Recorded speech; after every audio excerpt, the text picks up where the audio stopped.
Welcome to Literally Books, the podcast where we read literally anything because it shouldn't be a saga to find your next favorite read. I'm Lindsay. My name is Magda. And today we're going to be talking about the coziest of cozy reads for winter. Can you believe it's already that time of the year? Well, if you can't tell by my voice, I kind of can believe. I have prepared for winter by bringing my best snotty nose to this episode. It's just your sexy voice. You got to pull your inner Phoebe Buffet and... Yeah. My sticky shoe. I'm not a big embrace fan. it. Yeah. Use your hair. I'm there. I'm there. Yes, I am Rudolph the Red-Nosed Reindeer right now. But you sound much better. Thank you. I think we had a couple of episodes that we had to record and it was... They're going to be rough. Our mate episode, a little bit rough. Yeah. How are you? It was fun. I'm good. Excited to talk about cozy reads. I kind of want to know what you consider a cozy read for the winter. I know. I feel like my cozy reads might be a little unhinged. I'm excited. I think everybody's different. So I think we're going to be able to provide a wide array of options for the listeners. For sure. But what have you been reading? Okay, so we're in a really weird reading place right now because in the most exciting way, we've been preparing for the Texas Book Festival and some of our panels that will have the absolute honor of moderating for this. And so I'm trying to get a back catalog read of the authors that we're interviewing. So I talked about this last time. I'm reading May Corland's Broken Blades series, and I just finished the second book for Ruined Realms. I love this series so freaking much. I can't wait to read it. Like, you're really selling them on it. The cast of characters is just so good. It's like you have like your bratty nobleman's son. You have your like rough and tumble bodyguard. You have your poison maiden. Like, it's just exactly what you want. Like, it bounces around from story to story. So you're always on kind of a cliffhanger. I just really love the setup of it. Oh my gosh. Okay, I can't wait. I am in need. It's been a hot minute since I found a good romantasy. Is this like romantasy? Okay, so here's my favorite thing about it. It is romantasy, I guess, but it's not romantasy in the way that you're thinking of. You're not going to be like, oh my God, it's another like one bed situation or whatever. Like, one, the magic is sort of at the background. It's like not central to the story really. And two, like, it doesn't have any of the annoying tropes of a romantasy. It's different. I'm in. Like, I think I am in need of something a little bit different when it comes to this blend of fantasy and romance. So I'm in. I'm kind of looking for that. I haven't had one hit close to me since probably the Games Gods Play, I think. It is like that, where it's like, it's more about the politics. It's more about the like disparity between people who are not in the ruling class and the people that are, and the experiences of growing up in those two environments. Like, I love that. It's so good. Oh, I can't wait. Anyway, what about you? I'm really excited to be cheering you on at the panel. Thank you. I'm there for you. Who cares about the authors? Yeah, I'm going to be there for you. Go, Lindsay. I'll ask for your autograph. I mean, you're going to be interviewing so our queen, our icon. I know, Tracy Deonn. How did that happen? Literally, we tossed a coin. But so I'm going to be interviewing, but we're going to be moderating the conversations between Tracy Deonn and Adam Silvera. So I hadn't read any of Adam Silvera's stuff yet. So I just finished his first book. They both die at the end. Lindsay, this book will finish you in the best way possible. Oh my gosh. Okay. This book, I think, is the perfect interception of both of our likes. And I think you're really going to love this. This is a YA book, I would think, but it does deal with very grown-up adults. The premise of the story is that in this speculative fiction world, there is this service that is called Deathcast, and they'll call you the day that you're going to be dying, letting you know that you're going to be dying that day. Obsessed. Love it. Like, immediately, like, you're immediately hooked. So you're going to get a call at midnight or somewhere close to midnight telling you, hey, today you're going to die. Go live the best way that you can. So how do people react to that? And I think the overall premise deals with these two young adults, Marcus and Rufus, and they're like adolescents that come from very different types of worlds. But then there's this app that comes because of that, and it's called The Last Friend, where you can kind of find people that are going through very similar experiences. So you can be their last friend throughout the day. And like, they just kind of create this beautiful bond between and trying to live their best life because they're trying to make the most of it. But at the end of the day, if you do learn that you're going to be dying that day and you make different decisions that potentially lead to your death, is that like, you know, it's just kind of like, what is actually going to be causing your death, because a lot of the decisions that you made differently because of finding out leads you to your death. So they don't tell you how you die. They you don't just tell know you that how you're you gonna- die. Wow. Just how you're gonna be dying. That's so cool. What I love about this is that you get different POVs from other people that are not really that connected to these two main characters. So you can kind of see how this type of service and life impacts other people and all the types of different businesses around it. Like there are amusement parks specifically related for people to be like, hey, you're never gonna make it to New Zealand, but you have this AI world where you can like have like an immersive experience as if you were in New Zealand, or you can go do all of this type of like things that you didn't get to do around your life. So Such a brilliant premise. I love that. I love the way that he just kind of drops these hints about all of these businesses. And like at some point, one of the kids goes and visits his mom's grave because she had passed away, and you can see somebody literally digging his grave. And like you're just gonna go like just those type of little things that are just like, oh my god, It's such a brilliant premise. I love it. I love it. And obviously you're gonna know what happens because the title tells you they both die at the end. That's the name of the book. But you're just with them throughout this 24 hours and see like what kind of decisions, what would you do different. I need this to be a show. It is so good. So good. So good. I can't wait to read the second book. I think it's probably gonna be like a similar world but just different people. So I'm excited. I think you would love it. Oh my God. I love the idea. So good. It's sort of like a cross between, did you ever hear of that movie Timer? Yes. Where it was like you could have a timer implanted and it would tell you how long until you met your soulmate. But if like they didn't get a timer, then it would never start. It's like a darker kind of iteration of that, and I love it. Yeah, it's really good. It was just so cute. And like, okay, full disclosure, I was on my period when I read this, so I was definitely bawling my eyes out. So if you're a person that is an emotional, if you're in a hormonal like stage in your life, I've become such a crier in my like older age. I feel like I cry at everything now. Yeah, I am too. And like, I think we're both like are under like a high level of stress right now. Yeah. So like anything just tips me over. Yeah. And I was just like bawling at the end, even though I knew what was going to happen. He literally tells you. It tells you what's going to happen. I'm just like, oh my God. It was, but in the best beautiful way. And yeah, I loved it. I think I think you would really love this. I think this is just a sign like the Texas Book Festival is going to be so good this year. I know. I'm so excited. Yeah. It's free, you guys. So go if you're able to, or if you're near the area, go check them out. It's an absolutely free service. And the community is just one of the most, it's just a warm hug of an event. It really is. Like it just resets your expectations of society so highly because everybody, like, it's so nice and welcoming, and you get to see a little bit of everybody from all kinds of different paths. And you and I really had an opportunity to explore. Like we went to panels that we didn't know anything about, didn't know the authors, didn't know the books, and like really were introduced to so many amazing people and like amazing stories. Yes.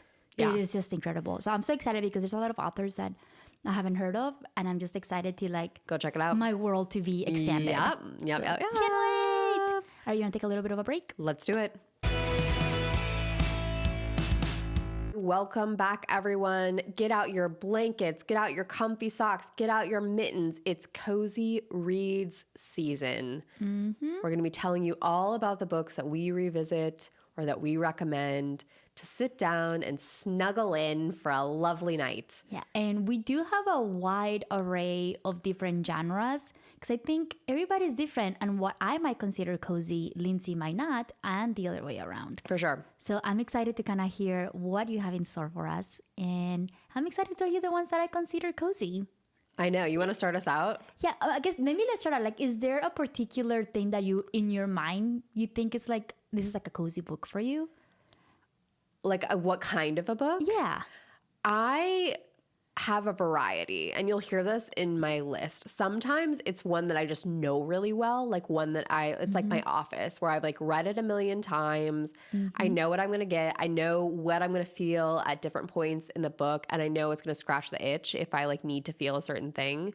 So that's criteria one, is like one that's just well read. Yeah, same for me. That one, I think we match on that one. And I didn't I'm not even going to say it because we'll talk about this later, but there's a couple of books that I do try to revisit as much as I can. And I didn't recommend them in here because otherwise I'm just going to be like a broken record. But there is definitely that category for me as well. Yeah. All right. I think I'm going to start out with like a really classic, what you would think it's a winter cozy read. And this book just came out last year and is The Most Wonderful Crime of the Year by Ali Carter. I'm so glad you put this on here because the cover is something that I like distinctly remember from last year. And then when you read it last year, I think you recommended recommended it to me because it was so good. It is so good. It's like a great Hallmark investigative mystery type of movie. What's better than a good Hallmark movie, or like when you're like just in your couch with your blanket, just drinking some hot cocoa? This is the vibes that this book is going to give you. The story kicks off when two mystery writers who can't stand each other are invited to a stunning estate in England by a mysterious host. Things quickly spiral when they're tasked with solving the disappearance of a famous writer. And this just like, you hate a little bit of writing background, which, I love. We love a meta writing story, you and I both. Yep. I love it. There's going to be, the whole setting takes place in a castle, and there's like a whodunit type of mystery where you don't know who to trust or where the story is going to take you. There's secret passages. There's like everything that you may want in like a cozy little mystery book that takes place during the winter in England. This book has it, and it's just cozy. It has a little bit of romance. It has a little bit of the mystery, all of the snow cold vibes that you want. It's in this book. I just absolutely loved it. I think it's a great, perfect read, and you're gonna get through it really quickly, and it's just gonna get you into that holiday vibe, I think. What's better than a whodunit story during the holidays? I agree. I also find I find myself wanting to rewatch like an Agatha Christie. Yes. It's satisfying. Like there's gonna get closure at the end. It's gonna give you what you want. Yeah, exactly. Like also like, I mean, like I haven't read Sherlock Holmes, but I have watched a lot of the shows and movies inspired by this, and that's another one that I kind of love to rewatch or revisit during the holidays. I don't know why. I don't know what it is about a good mystery book. No, I totally understand that because it's like you're going to get bite-sized chunks. And like, here's a funny thing. I have read a good amount of Sherlock Holmes. I don't know why. I think they're just like, or like I've done audiobooks and things like that. And it never remembers, but he's doing like a lot of cocaine during those books. Listen, there's got to be snow somewhere. Yeah, exactly. Like you'll get your fill of snow. So part of the reason that he's so erratic is that he's like a pretty serious addict in a lot of them. He's not the best, but we love a dysfunctional character. It's still great though. I still love those books. Yeah. What about you? What's your first category? Okay, I'm going to keep going on the recommendations for like a Hallmark movie kind of vibe, where like stakes are extremely low. And it's going to be like a satisfying, cute little thing. And so I'm going to start with Emily Wilde's Encyclopedia of Fairies by Heather Fawcett. Basically, this book is just about a woman named Emily Wilde. She is a researcher of fairies and various other lore, and she moves to a remote village somewhere in Scandinavia to kind of research some of these things. She's kind of like a huge introvert. She's very studious. She's not very friendly. And lo and behold, her arch nemesis, Wendell Brambleby, comes to the village as well. What a great name. It's just sort of like, there's really no way to describe it other than like it is very wintry. It's going to give you like lore. There is a romance story. There is like a found family story. There's a lovable dog named Shadow. It's just sweet. That's the best way I can describe it. I love that though, especially during the holidays. You want that type of like sweet, low stakes, kind of cozy vibe. Exactly right. Like literally, I cannot reiterate enough. It is quite low stakes. I love it. I think I read this in one sitting. And the best thing about it is that there are 3 of these books. There's Emily Wilde's Map of the Otherworlds and Emily Wilde's Compendium of Lost Tales. So if you're just like, I just want to hunker in and read a bunch of things and not be stressed and get a cute little story and a little romance, a little dog, you got 3 of them. Oh, I love this so much. This is one that I've also had in my TBR and I haven't gotten to. my TBR is just never gonna stop. Like, it is just so massive because there's so many good stories that are wanting to be read. I know. Well, and this is one, I'm going to be honest with you. Like, is this going to change your life? No. No, this isn't like a life-changing novel. This is like it's a reality television kind of thing. Yeah, I think if you are in that right type of headspace, that maybe you just finished reading something kind of heavy, or maybe coming out of a little bit of a slump. Exactly right. This is gonna be slump. it. It's a slump blocker. That's exactly what it is. Love Like, it's going to that. pull you right out of a reading slump. Ooh, I love it. I'm Yes. excited. All right, what do you have for us next? Keeping that sweet type of vibe going. Normally, you know, the holidays time can be a very found family, friends kind of type of vibe that you're kind of going into the holidays. So my recommendation is going to be one that you recommended to me, and I am absolutely obsessed with, is this House in the Cerulean Sea by TJ Klune. This is also going to be that perfect book, just that it's going to give you that sweet feeling that you were mentioning early. It's all about found family and a whole bunch of like a group of people and kids that don't fit anywhere, and they just find each other. The story follows Linus Baker, who is a caseworker for the department in charge of magical youth, which, as you guessed it, manages orphanages for children with magical powers, whether they're human or non-human. And this book also introduces us to the son of the devil, a little Satan, but he's like, it's all about like nurturing versus nature, and how like having a stable home and family that you create for yourself just brings out the best in all of us, including the devil. I don't know. It is just such a sweet story. And I don't want to call it low stakes, because I think there are kind of some high stakes in here. But truly, like, the whole meaning of this book is about found family and accepting yourself for who you truly are, and just embracing it. And I love that in the best way. I mean, we do have the devil in here, but No, and here's what I'll say about this book too. The audiobook version of this, amazing. so freaking good. The audiobook narrator does the voices of each one of the children. It's like, it's so good. It is so Yeah. good. And I think this is just one for me that it's all about the feeling that you leave the book with, that is just going to put you into that cozy vibe. Because every time I think about that, I just like smile so much and internally, because it just gave me the best cozy feeling. And I love this character so much. I really, really do love these characters. I agree. Oh, so good. They stick with you. They do. Yeah. Great recommendation, Lindsay. This is like Okay. one of my top reads this year. I'm so glad. This is That like makes one of me those so books that I happy. still think about randomly. I'm like, oh, I miss them. So cute. Oh, what about you?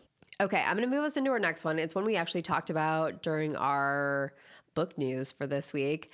I am a person, part of my cozy reads is that, like, I find the holidays to be a little sad a lot. I am one of those people that finds the holidays sometimes a little bit depressing. I think the forced nature of, like, I have to feel so happy and everything is so great and everything is perfect sometimes, like, gets me in my feels a little bit. And so I like sometimes just to delve into something a little sad so that I can, like, reach into my feels and then move on about my day. And so I'm going to recommend Atmosphere by Taylor Jenkins Reid. I think this is one of my favorite reads of the year. Wow. Okay. I just like, Taylor Jenkins Reid is someone who writes a very good, like, cinematic story, you know, like everything that she does, The Seven Husbands of Evelyn Hugo, Daisy Jones and the Six, like, you can always kind of get a good picture of it. But this one I think is her most, like, deep and genuine version of that. Okay. I know everybody that has read it has been emotionally devastated in the best way, from what I understand. I think it has so many layers. So the very beginning of the book already sets the stakes up extremely high, because you're listening to Joan Goodwin, who is our main character, and she's on mission control at NASA for a space flight, and something has gone wrong. That's like the first 5 pages of the book. So you're already like, holy shit, it's Apollo 13, I'm in it. And then you bounce around Joan's life as she gets to this point of being a person in mission control. So, like, her family life, her relationship with her sister and her niece, the work that she put in to become a NASA astronaut, especially a female astronaut in the 80s, and, like, the incredible pressure that she had to, like, compete against other women. You also find out that she is a closeted lesbian in the book. And so there's just, like, a lot going on in it. And I just think you ultimately leave the book feeling so hopeful. And that's hard, I think. Okay. I think it's, like, hard to find a book that leaves you feeling like Okay, bad I was gonna stuff. say, I was confused. I'm like, what do you mean? Like, because I'm like, that's not like like a no, thing. not that it's hard that it leaves you feeling hopeful. I mean, like it's hard to, I feel like, evoke hope in a Yes. reader, and I think she does just such a good job of it. Okay.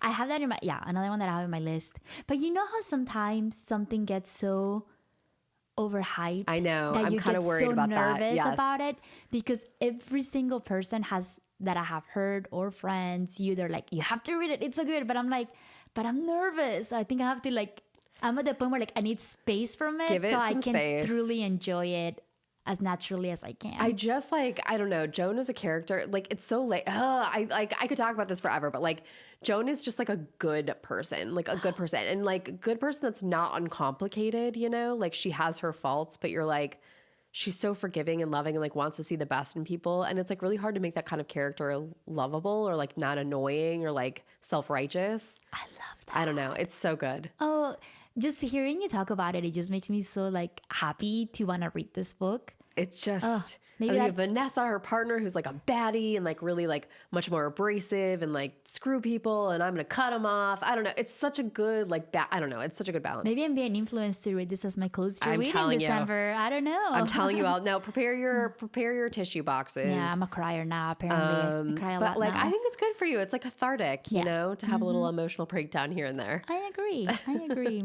All right. What you got for us?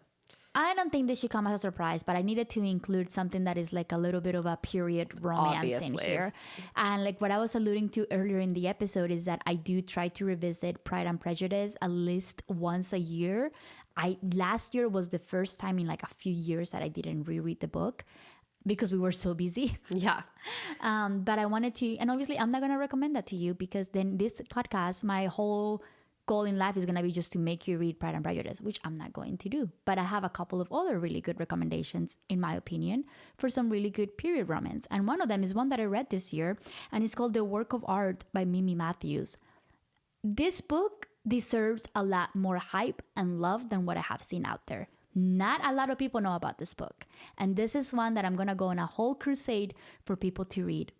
The story follows Philidia, who finds herself like destitute after all of her parents died and her uncle dies, and like really like her only option is to kind of like get married. And one of her uncles is trying to like sell her to like this high-ranking person, which he doesn't seem to be the best or have like a really good track record with the ex-wife. So she ultimately like finds one of her good childhood friends to like protect her and like try to kind of get her away of it.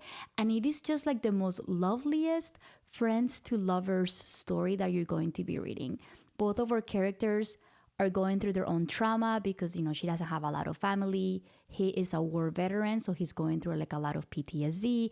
And the love of animals that we see in this story, it is just quite beautiful. The stakes are pretty low, honestly. I mean, it's like a story that sets place in the 1800s, but it's truly about the journey of these two people falling in love with each other as they're being forced into this type of like marriage of convenience, but truly the respect and the love that you see for them as their friendship turns into love. It is one of the most beautiful stories that I have read that has depicted this so well, in my opinion. I absolutely loved it. It took me by surprise. You're gonna read it really quickly. It does take place in, you know, Victorian England, so it's gonna give you those cozy feelings, and it's not gonna be a lot of like titles or anything. It's just truly the journey of these two people falling in love with each other, and it is just really beautiful. One of my absolute favorites. You know, it's just a really cozy read, and I just love getting to see the development of how people grow with each other and what they do for each other. That is like minimal little things that we do for people that we love, and you can kind of see that so well highlighted in this book. Quite beautiful. I wish more people knew about this book because it is really, really beautiful. This is my best recommendation that I can give you for like it's closed door book too, so it's not gonna be like no scandal. Nothing like oh my that. God, that was a beautiful explanation. Thank you. It's nothing like that. It's like truly is gonna give you, I don't want to say Jane Austen vibes, but a little bit of Jane Austen vibes. So I think you guys are really going to love this. Mm-hmm. I mean, you just did a wonderful job campaigning for me to read it. Love it. It's just, I feel like not a lot of love goes out there for friends to lovers. And this that's depicted that so well, and it's just really beautiful. And I'm a sucker. Like if somebody kind of puts into the story how much people care for animals, for me immediately that is a super green flag. I'm a big animal lover and advocate. I love them, and it just shows a lot of humanity in people that really care for animals, especially at a time where this was not a cool thing to do. I don't know. I know. I feel like that's what won us over with The Trouble of Loving Coaches by Harriet Ashford. Like, because of the, like Gabe falling in love with a little rescue animal, we're on board. We love him. That's it. Yeah. That's it. I'm easy, man. I'm easy. It's fine. If you're a man that's nice to animals, that's it. You're good. The cool thing about it, the reason, I guess, not a spoiler, but the reason why the book is called a work of art is because she has one eye is green and the other eye is blue, which was not something that you saw a lot of it. And that's why people were trying to like buy her, really, because she was very unique in that sense. It's like heterochromia or something, I think is the name of that. Yeah, I forget what it's called. So that's why like it's called the work of art, because it was something that people wanted to possess in a way because of the uniqueness of it. And this friend rescues her from that situation. I love it. Yeah, so good. So obviously, I wasn't going to come in here and just say Pride and Prejudice, but this is like the closest I do recommend a reread, though, of Pride and Prejudice as well. But it's so good. Or like, even another one that I read this year for the very first time. I think Little Women. Little Women was almost on my list, yes. Yeah, I think that's a good like holiday period story, and I think it fits this cozy vibes for the holidays too. It's funny that you mentioned that, because my next one, like I do feel like you and I are both drawn to this, where like for coziness, we want to revisit the classics. Yes. Because you know that it's going to be worth your time and that you're going to get out of it. Like, they're classics for a reason. And I do feel like my last recommendation is going to be a classic. I struggle between a few of them. Pride and Prejudice is one that of course, we would both co-sign. Little Women also both co-sign. But I picked a different one. And that is Great Expectations by Charles Dickens. Great choice. Great choice, Lindsay. This is a book that I reread. At the beginning of the episode, when I said like, oh, what are books that you've reread a lot of times? I almost picked Mary Shelley's Frankenstein, because there's a bunch of Frankenstein movies coming out. Like, if we're going to go classics, I also recommend that one. Very first epistolary novel, which means it's a novel told through a series of letters. It just like... it will be satisfying to you. So I'm going to set that one aside as like a runner-up. But Great Expectations for me is so many things wrapped into one. And I'll give you a quick summary for those of you that haven't read it before. The book begins with Pip, who is a young orphan, and he helps a mysterious convict who he runs into out of his shackles. Later, he is called to the house of Miss Havisham, where he meets her ward, Estella. Miss Havisham is an incredibly wealthy woman of society. He's not really sure why he's summoned to the house, but essentially, Miss Havisham keeps having him around, and during this time, he falls in love with Estella. It's an overall coming-of-age tale where Pip spends his life trying to become worthy of Estella and dealing with these sort of strange events that happened in his childhood. And I think why I love it is that it has everything. It has coming of age. It has a mystery tale. It has a crime tale. It has, a jilted lover tale. Like, it's just so many things, and the writing is so good, and I just love it. Anyway.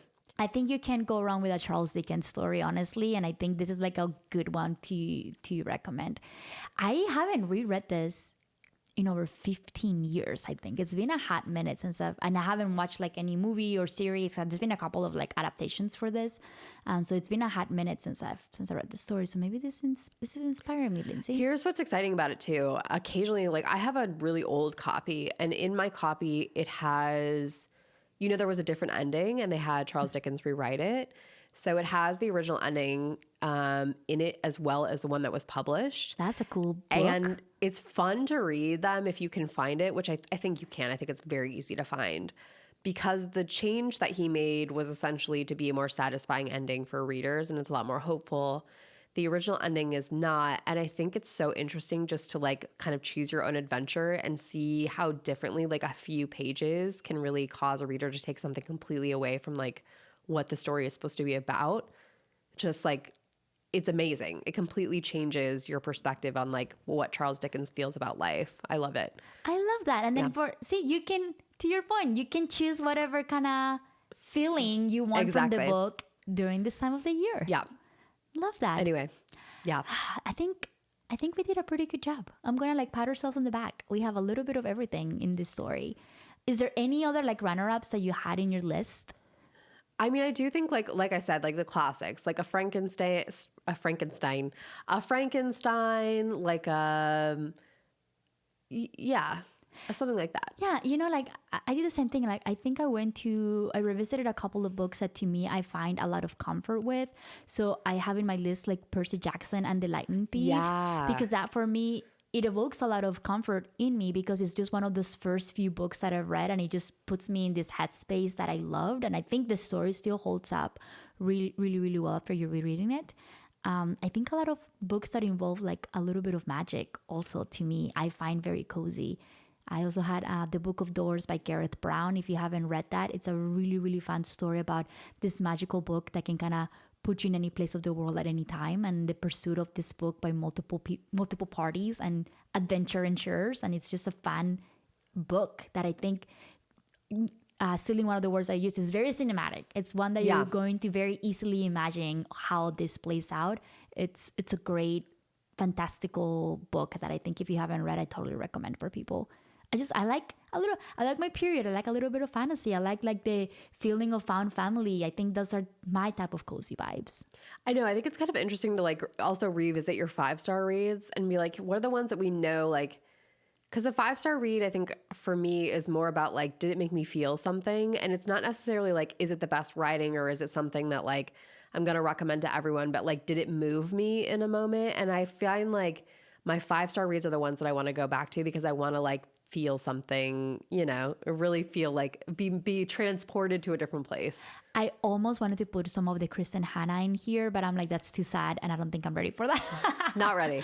Not ready. Too not much, ready. I think too much. Atmosphere might be the one that I might just get into because I feel like it's going to be a wide array of emotions that you're going to go through. Yes. In that one. All right. Anything else you want to chat about? No, I'm just so excited to take a little nap now. I know. Well, thank you for listening to Literally Books, the podcast. Where we say what we read. And we mean what we say. Bye. Bye.